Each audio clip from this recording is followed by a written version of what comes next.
తక్కువ పనికి ఎక్కువ జీవితం ఇప్పిస్తామని అన్నారు.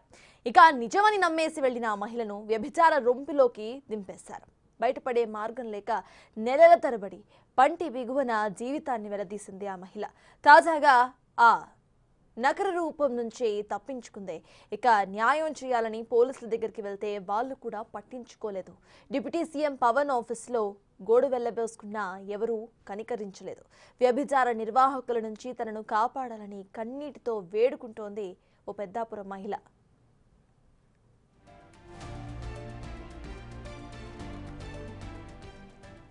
పేద కుటుంబం, పనిచేస్తే తప్ప పూట గడవని దుస్థితి. పెట్రోల్ బంక్లో పనికి కుదిరింది మహిళకు. ఇక వచ్చిన కాస్తో కూస్తో డబ్బులకు కుటుంబాన్ని తోడుగా ఉంటోంది. ఈ సమయంలోనే భారతి అనే మహిళ ఆమెను చూసింది.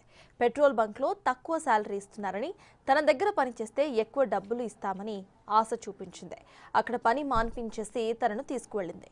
ఇకపై పని చేసేది ఇక్కడే అని ఓ చీకటి ఇంటిని చూపించింది ఆ మహిళ.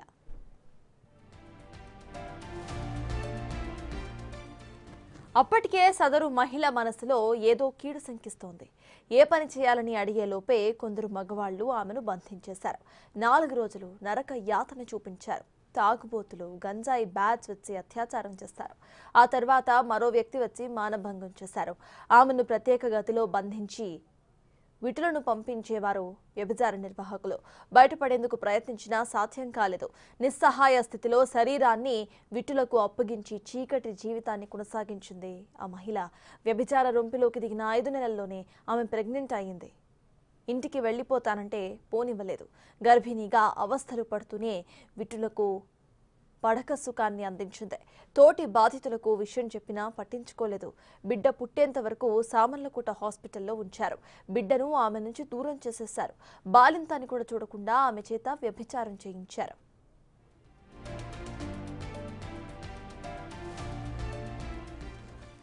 బాధిత మహిళ వ్యభిచార కూపం నుంచి తప్పించుకుని బయటపడింది. నేరుగా పోలీస్ స్టేషన్కు వెళ్లి ఫిర్యాదు చేసింది.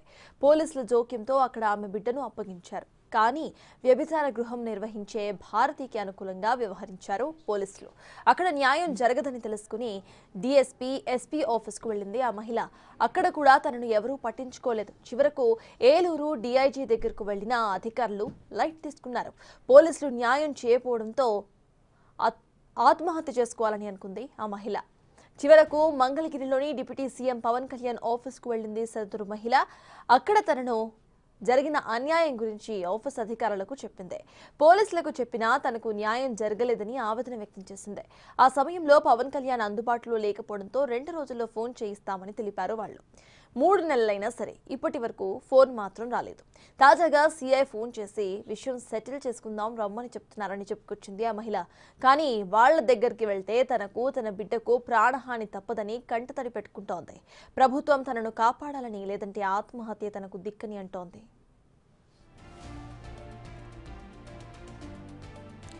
ఇదే అంశంపై మరింత సమాచారాన్ని మా ప్రతినిధి నరసింహ అందిస్తారు. వ్యభిచార గృహంలోంచి అతి కష్టం మీద తప్పించుకొని వచ్చింది. పోలీసులను ఆశ్రయించింది. కానీ 5 నెలలుగా కూడా తనకు న్యాయం జరగడం లేదంటూ కూడా ప్రస్తుతం చెప్తున్నటువంటి పరిస్థితి. ప్రస్తుతం మనతో బాధిత మహిళ ఉన్నారు. అసలు ఏం జరిగింది అక్కడ? అసలు ఏం జరిగింది? నా పేరు శిరీష్ అండి. నేను పెద్దాపురంలో ఉంటాను. నేను బంకులో పని చేసుకునేదాన్ని. బంకులో పని చేసుకుంటే చక్కగా బాగానే ఉండేదండి. నాకు లైఫ్ అంతా బాగుందండి. ఈ లోపల నా దురదృష్టం ఏంటో భారతి వచ్చిందండి. భారతి వచ్చి అలా ఒక 4 రోజుల దాకా దగ్గర వచ్చి కొట్టించుకుని వెళ్ళేదండి. కొట్టించుకుని వెళ్తే ఒకసారి ఇంట్లో పని చేస్తావా అని అడిగిందండి. ఎంత ఇస్తారు జీతం అన్నదండి. 15,000 ఇస్తానమ్మా అని అన్నారండి. 15,000 ఇస్తాను మా అమ్మగారిని అడిగి చెప్తానంటే నా వెనకాల ఫాలో అయిపోయిందండి. మా ఇల్లు ఎక్కడ అని చెప్పి కనుక్కోవడం నా వెనకాల ఫాలో అయిపోయింది. ఫాలో అయిపోయాక అమ్మతో చెప్పానండి. అమ్మమ్మ అప్పటికి హైదరాబాద్ కొయిటాలు గట్రా తిరుగుతుందండి. బాగాలేదని చెప్పి కొయిటా నుంచి వస్తుంది. మళ్ళీ హైదరాబాద్ వెళ్ళారండి. హైదరాబాద్ వెళ్ళాక అమ్మ ఇలా ఇంటి పైన ఇస్తారంట, 15,000 ఇస్తారంట, వెళ్ళాను అన్నాను. మేము 4 అక్క చెల్లెమండి. అప్పులు చేసి ఉన్నాం కదమ్మా, అప్పులు చేసి అందరూ పెళ్ళి చేసామండి. అప్పులు చేసి ఉన్నప్పుడు వెళ్ళమ్మా, వెళ్ళి కొంచెం అప్పైనా తగ్గుతుంది కదా అని చెప్పి మా అమ్మ వేరే ఊరు వెళ్ళిపోయిందండి పనికి. వంట పనికి వెళ్ళిపోతానమ్మా నేను వెళ్ళానండి. వెళ్ళాక ఒక 4 రోజులు పని చేశానండి. తర్వాత 10 రోజులు అవుతుందండి. 10 రోజులు అవుతుంటే ఇంటికి ఎవరెవరో వస్తున్నారు అడిగానండి. అడిగితే నీకు సంబంధం ఏంటని మాట్లాడిందండి. నీకు సంబంధం ఏంటని మాట్లాడితే ఆ భారతి లేని టైంలో అమ్మాయిలను అడిగానండి. చాలామంది అమ్మాయిలు వస్తారండి, 5, 6 అలా వచ్చి వెళ్ళిపోతారు. వచ్చి వెళ్ళిపోయినప్పుడు ఏంటి ఏదో డిఫరెంట్ కొడుతున్నాయని చెప్పి అడిగితే అక్కతో చెప్పారండి, ఇలా అందరూ వెళ్ళి భర్త అక్క ఇలాగ అడుగుతున్నారని చెప్పితే ఆవిడ అన్నదండి, నీకు సంబంధం ఏంటి, నీ పని ఏంటి, నీ పని నువ్వు చూసుకోవాలని నన్ను బెదిరించిందండి. సరే అని నాకెందుకు నా పని నేను చూసుకోవడమే కావాలని చెప్పి నేను వెళ్ళిపోయాను. మాట్లాడకుండా ఉంటే ఒకసారి మా చిన్నాన్నగారు, ఎందుకమ్మా అలాంటి ఇంట్లో ఉన్నావన్న, చిన్నాన్న ఇంట్లో ఉన్నాను, ఇంటి పనికి వెళ్ళాను, నాకు 15,000 ఇస్తున్నారని నేను మా చిన్నాన్నతో చెప్తే, కాదా ఇల్లు ఏంటి, వ్యభిచారం చేసిన ఇల్లు, మనం పరువు అంతా ఇలాగే తీసేస్తావా అన్నట్టు మాట్లాడితే, నాకు తెలియదు అది వ్యభిచారం చేస్తారని నువ్వు చెప్పడం తప్ప ఎప్పుడైనా ఇటువైపుకి వచ్చానా చిన్నానా అని చెప్పాను. అయిపోయాక భారతికి చెప్పాను, నేను పని మానేస్తున్నాను, నా జీతం డబ్బులు నాకు ఇచ్చాక నేను ఉన్నా, నీ ఇలాంటి ఇంట్లో ఉన్నా మా చిన్న తిడుతున్నారని చెప్పి వచ్చేస్తే, నువ్వు ఎక్కడికి వెళ్తే వెళ్ళాల్సిన పని లేదని చెప్పి నువ్వు వ్యభిచారం చేయాలని నన్ను ఒక రూమ్లో బంధించింది. ఒక రూమ్లో బంధించినప్పుడు ఇది ఏంటి నన్ను రూమ్లో బంధించాను, డోర్లన్నీ పగలగొట్టుకునేలా నేను గింజుకున్నాక అమ్మాయిలందరూ పంపిస్తుంది. 4 అబ్బాయిలు వచ్చారు. 4 అబ్బాయిలు వస్తే తాగేస్తున్నారు ఫుల్గానే, తాగేసి గంజాయి కొడుతూ అన్నీ ఉంటే నన్ను నాన్న టార్చర్ పెట్టి బ్లేడ్ తోటి చాకులతోటి కొట్టడాలు, బెల్ట్ తోటి కొట్టడాలు అన్నీ జరిగాక ఒకసారి ఈ కన్ను కూడా పోయింది. కన్ను కూడా పోతుంటే హాస్పిటల్కి వెళ్తే ఆయన డ్రాప్స్ అవి ఇస్తే అవి వాడేశాక ఆ 4 వెళ్ళిపోయిన 2 రోజులకి ఇంకొక ఆయన పంపించాక మనుషులు ఎవ్వరు లేరు, తాళాలు వేసుకుని వెళ్ళిపోతే మానభంగం చేశారని నన్ను. మానభంగం చేశాక నేను చేయను గింజుకున్నా, ఎంత విలవెల కొట్టుకున్నానంటే అంత విలవెల కొట్టుకొని డోర్లు పగలు కొట్టుకొని ఎంత విడిపించుకుందామని చూసినా నాకు ఇంకా అవ్వలేదండి. ఆ మనిషి వెళ్ళిపోయినప్పుడు ఫోన్ చేసి భారతిని రప్పించారు. భారతి తలుపు తీసింది, నేను వెళ్ళిపోతానాక నేను ఉన్నాక నాకు భారతి ఎవరు వ్యభిచారం చేయించుతుందండి. ఒక వ్యభిచారం చేసిన ఇంట్లో ఒక మనిషి అండి, ఓనర్ అంటారండి అందరూ. వెళ్ళిపోతానని చెప్తే వెళ్ళాల్సిన పనులు అని చెప్పి నువ్వు వెళ్తే చంపేస్తాను, నాకు చుట్టుపక్కల మనుషులు ఉన్నారు, ఎక్కడ పడితే అక్కడ మనుషులు ఉన్నారు అన్నారు. ఇలా కాదని చెప్పి కొన్నాళ్ళు అలా బాధపడ్డానండి. వెళ్ళిన 5వ నెలకే నాకు ప్రెగ్నెంట్ అన్న విషయం నాకు తెలియదండి. ప్రెగ్నెంట్ అయ్యానండి. ప్రెగ్నెంట్ అయ్యాక 6-7 నెలల్లోని పొట్ట పెరుగుతుందని చెప్పి భారతిని అడిగాను. అంతకుముందే నాకు పీరియడ్స్ ఆగిపోయింది, ఎందుకు ఆగిందని అడిగితే నువ్వు పులుపు ఎక్కువ తింటావు కాబట్టి నీ పీరియడ్స్ ఆగిపోయిందని చెప్పింది.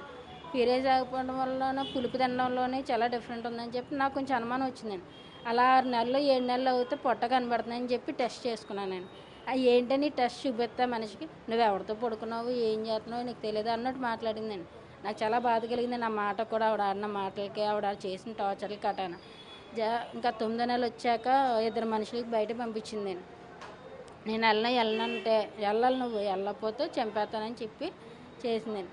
అలా వెళ్తే అక్కడ రూమ్లోనే ప్రెగ్నెన్సీ నొప్పులు వచ్చేసాయండి. నొప్పులు వస్తాలు ఏది భయపడిపోయి గవర్నమెంట్ హాస్పిటల్ సామలకోట తీసుకెళ్ళారు. సామలకోటలో గవర్నమెంట్ హాస్పిటల్ తీసుకెళ్తే అక్కడ డెలివరీ అయితే ఆ రోజు భారతి రాత్రి ఫోన్ చేస్తే లిఫ్ట్ చేయలేదు మనిషి. పొద్దున వెంటనే వీళ్ళు ఫోన్ చేస్తే ఎత్తి వెంటనే హాస్పిటల్కి వచ్చి నన్ను నా బిడ్డను దూరం చేసింది. అక్కడికక్కడ పురుడు మంచం మీద తీసుకొచ్చిన మనిషి బిడ్డను అలా తీసుకెళ్ళి నన్ను ఇంట్లో వ్యభిచారం చేయమని మళ్ళీ బంధించేసి వ్యభిచారం చేయమన్నది. 5-6 సార్లు పారిపోయాను. 5-6 సార్లు పారిపోయినా ఫోన్ కాంటాక్ట్ పోలీసుల ద్వారా తీసుకొని ఎక్కడున్నా నువ్వు చంపేస్తానని చెప్పి బెదిరించేదాన్ని ఫోన్ చేసి. నువ్వు అక్కడ చచ్చిపోతే ఇప్పుడు నీ కూతురు నా చేతిలో ఉంది, పసికోన కూడా చూడన చంపేస్తానని విషయంలో చాలా బెదిరించిందని. నా బిడ్డ కాకపోయినా నా పేగు పెంచుని పుట్టింది కాబట్టి నేను ఎలా ఆ బిడ్డనైనా సొంతం చేసుకెళ్ళి నా కన్న తల్లి ఎలా దూరం అయింది కాబట్టి ఆ బిడ్డను వేలుకోవాలని నేను మళ్ళీ వెనక్కి వెళ్ళేదాన్ని. నేను అలా ఒక 4 సంవత్సరాలు జరిగిపోయింది. 4 సంవత్సరాలు జరిగిపోయాక నాకు బాగాలేదని చెప్పి జ్వరం చెప్పి బయటకు వచ్చేసాను. బయటకు వస్తే హాస్పిటల్ తీసుకెళ్ళాను. ఫస్ట్ హాస్పిటల్ ఎవరో హోంగార్డ్ కూడా ఉన్నారని చెప్తున్నారు. అసలు ఏంది హోంగార్డ్? పెద్దపల్లి ఎస్ఐ గారి దగ్గర హోంగార్డ్ అండి ఆయన. తన పేరు శివరామకృష్ణ అండి. హస్బెండ్ పేరు కూడా శివరామకృష్ణ అండి. ఆయన కానిస్టేబుల్ అండి, గొల్లపురంలో చేస్తున్నారండి ఆయన. ఇప్పుడు వాళ్ళిద్దరు సపోర్ట్ ఉంటుందండి ఎక్కువ. ఏం జరిగినా ఇప్పుడు అమ్మాయిలు ఇంట్లో ఒక 5గురు ఉన్నారనుకోండి, మేడం గారు వస్తున్నారనుకోండి, ఫోన్లు చేస్తారండి. వాళ్ళే కదండి అక్కడ ఉన్న ప్రతి ఒక్కరికి, ప్రతి కానిస్టేబుల్కి పలానా పండగకి ఎంత ఇస్తుంది, పలానా ఇంటికి వస్తే 500 1000 రూపాయలు బోనస్ కింద రాస్తుందండి. కానిస్టేబుల్ డబ్బులు రాస్తుంది. ఇప్పటికీ అక్కడ వ్యభిచార గృహాలు ఉన్నాయా, నడుస్తున్నాయా? నడుస్తున్నాయండి. మొత్తం లత ఒకటి, వాణి ఒకటి, సరోజ ఒకటి, లక్ష్మి ఒకటి, ఇటువైపు ఏమో చెవిటిమణి అన్న ఆవిడ ఒకటి, కుమారి అన్న ఆవిడ ఒకటి. ఈ 7 ఇళ్ళల్లోనూ కంపల్సరీ జరుగుతుందండి, ఎక్కడ ఆగలేదండి. అంటే మీకు ఎంత జరిగింది, మీరు పోలీసుల దృష్టికి ఏమైనా తీసుకుని వెళ్ళారా, ఏం చెప్తూ ఉన్నారు? పోలీసుల దగ్గరికి వెళ్ళి చెప్పానండి. నా బాధ అంతా ఇలాగే చెప్పుకున్నానండి. కానీ తిరిగి నా తప్పు అంటున్నారండి. నువ్వు ఇష్టంగా చేసుకున్నావు, ఆవిడ ఇష్టంగా చేయించుకుంది, పడితే ఇద్దరికి కేసు పడుతుంది అన్నారు. నేను వేసామన్నా నేను అప్పటికి నేను ఎంత బాధపడ్డానో ఆవిడ బాధపడాలని చెప్పి ఇద్దరు కేసు వేసాను మేడం అన్నాను. అలా ప్రతిపడేసే మేడం అన్నారండి. అలా కాదు శిరీష్, ఆలోచించుకొని కూతురు ఉంది అన్నారు. మీరు ఆలోచించుకోవడం లేదు మేడం, నరకం అనిపించాను మేడం లోపల. మీరు చూస్తారు రేటు మేడం, ఎవరైనా తెలుసా ఒక రూమ్లో ఎంత నరకం పడతామన్నది మాకు తెలిసి మేడం బాధ అది అని నేను అన్నాను. ఆయన మేడం అప్పటికి పట్టించుకోకపోతే భారతి అన్నది. నన్ను మేడం ముందు అన్నారండి, నువ్వు ఉన్నప్పుడు ఎంతమంది అమ్మాయిలు ఉన్నారమ్మా శిరీష్ అని అడిగారండి. అడిగితే 2, 3, 4 ఉంటారు మేడం, పేర్లతో సహా చెప్పాను మేడం. చెప్తే భారతి వచ్చి మీదకి వచ్చి 10 మంది అమ్మాయిలు ఉంటారు మేడం ఎదురుకుంటాను. 10 మంది అమ్మాయిలు ఉంటారు చిటికేసి అని అడిగింది. ఆ మేడం యాక్షన్ తీసుకోవాలా లేదండి? అప్పటికేం మాట్లాడలేదండి. ఇక్కడ అప్పుడు మేడం అన్న, నువ్వు ఎంతకన్నా పై ఆఫీసర్కి వెళ్ళినా నీకు తిరిగి ఇంకో ఎస్ఐ దగ్గర తీసుకెళ్తారు తప్ప నీకు ఎక్కడ న్యాయం జరగదు. నీకు న్యాయం జరగడానికి ఇందులో పాయింట్ లేదు. పాయింట్ ఎక్కడ ఉందని అన్నారు. అదే మీరు పాయింట్ లేదన్నారు ఏంటి మేడం, బలవంతంగా వ్యభిచారం చేయించిందంటే అది పాయింట్ కాదేంటి మేడం?